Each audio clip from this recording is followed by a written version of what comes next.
Assalamualaikum warahmatullahi wabarakatuh. Bismillahi walhamdulillah wassalatu wassalamu ala rasulillah wa ala alihi wa sahbihi ajmain amma ba'd. Ayuhal muslimun wassaimun rahimakumullah. Kaum muslimin dan saimin yang dirahmati Allah. Baiklah, dalam kesempatan kali ini saya akan membicarakan tema tentang membangun kesadaran takwa. Salah satu ayat takwa itu diantaranya Al-Baqarah 183 mengenai puasa Ramadan, dan ending daripada puasa itu ialah supaya kamu menjadi orang yang bertakwa. A'udzubillahi minasyaitonirrajim. Ya ayyuhallazina amanu kutiba alaikumusiyam kama kutiba alal ladzina min qablikum la'allakum tattaqun.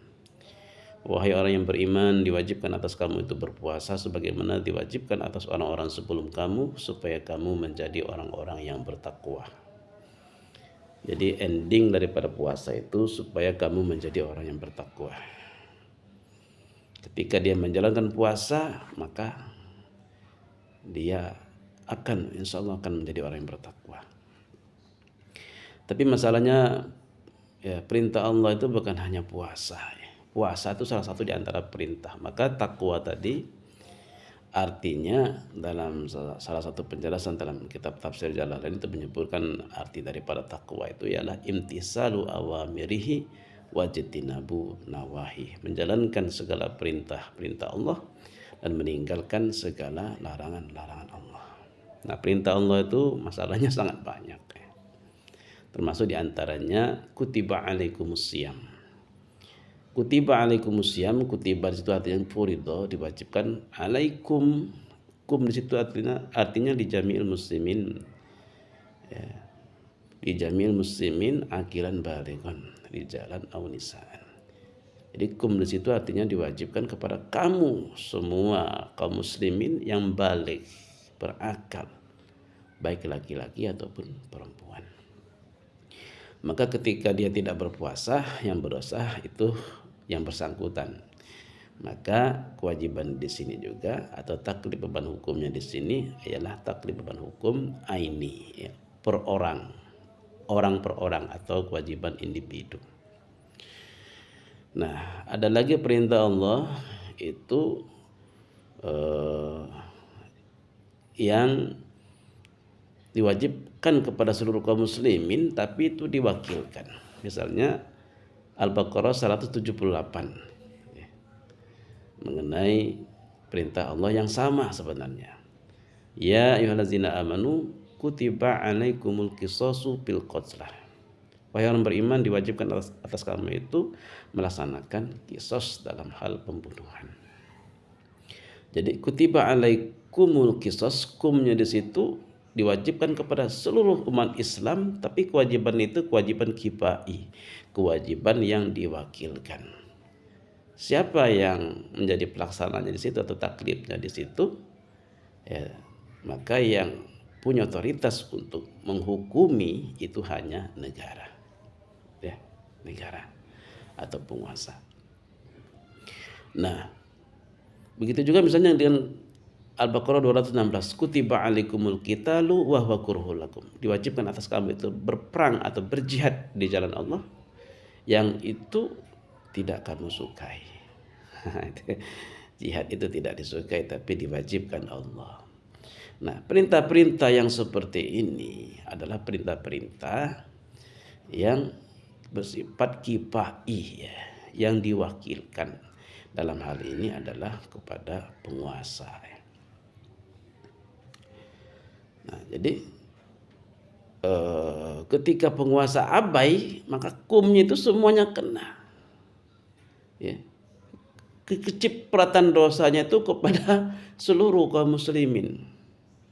Karena kewajiban kifai, kewajiban kifayah. Maka berarti ketakwaan dalam Islam itu adalah ketakwaan yang bersifat kolektif. Ketakwaan individu dan ketakwaan negara. Nah, maka itulah ketakwaan yang tentu ketakwaan yang sebenar-benarnya. Dalam pesan Allah yang lain itu kan ittaqullaha haqqa tuqatih, bertakwalah kamu kepada Allah dengan takwa yang sebenar-benarnya. Baik takwa individu takwa juga negara. Negara menjalankan apa-apa yang menjadi beban hukum yang Allah amanatkan, yang Allah wakilkan kepada penguasa. Seperti pelaksanaan hukum Islam, pelaksanaan kisos, hukum hudud, ya, hukum potong tangan, hukum cambuk bagi yang berzina, hukum rajam, ya, dan juga pelaksanaan hukum ya, mengenai pengelolaan kekayaan alam yang itu merupakan harta milkiyatul ammah, harta kepemilikan umum yang seluruh di dalamnya itu berkaitan dengan SDA, sumber daya alam, isi perut bumi. Nah, itu adalah milik umum sebagai wakil dari rakyat, dari orang banyak untuk mengelolanya, hanya diwakilkan kepada negara. Lalu hasilnya dikembalikan kepada umum. Maka nanti banyak terjadi fasilitas-fasilitas yang gratis ya, pendidikan gratis, kuliah gratis, sekolah gratis itu ya. Berobat gratis, rumah sakit gratis itu ya, penerangan gratis, air gratis dan lain sebagainya. Nah, inilah. Jadi takwa itu akan tercapai apabila takwa yang bersifat kolektif. Ya, maka ini harus disadari. Kesadaran takwa berjamaah ini, kesadaran takwa kolektif ini, dan menjalankan sesuai dengan taklif beban hukum masing-masing, ya, kewajiban individu, kewajiban daulah, kewajiban negara, itu hendaknya dijalankan, disadari. Nah, karena selama perintah-perintah Allah tidak sempurna dilaksanakan atau sebagian kecil dilaksanakan, sebagian lagi tidak, maka ketakwaan itu tidak akan tercapai. Sedangkan orang yang bertakwa itu sungguh orang yang sangat mulia di sisi Allah. Maka orang yang bertakwa itu diberikan penghargaan berupa surganya Allah Subhanahu wa taala. Sari'u ila maghfiratin min rabbikum wa jannatin 'arduha samawati wal ardh u'iddat lil muttaqin. Oleh karena itu hendaknya menjadikan momentum bulan suci Ramadan ini bulan menggali Islam, mempelajari Islam yang benar. Baik aspek beban hukum aini maupun beban hukum kifai perwakilan. Dan tuntutan-tuntutan Allah ini akan selalu Allah ada, dan kewajiban itu akan terlepas sehingga kewajiban itu baru bisa dilaksanakan.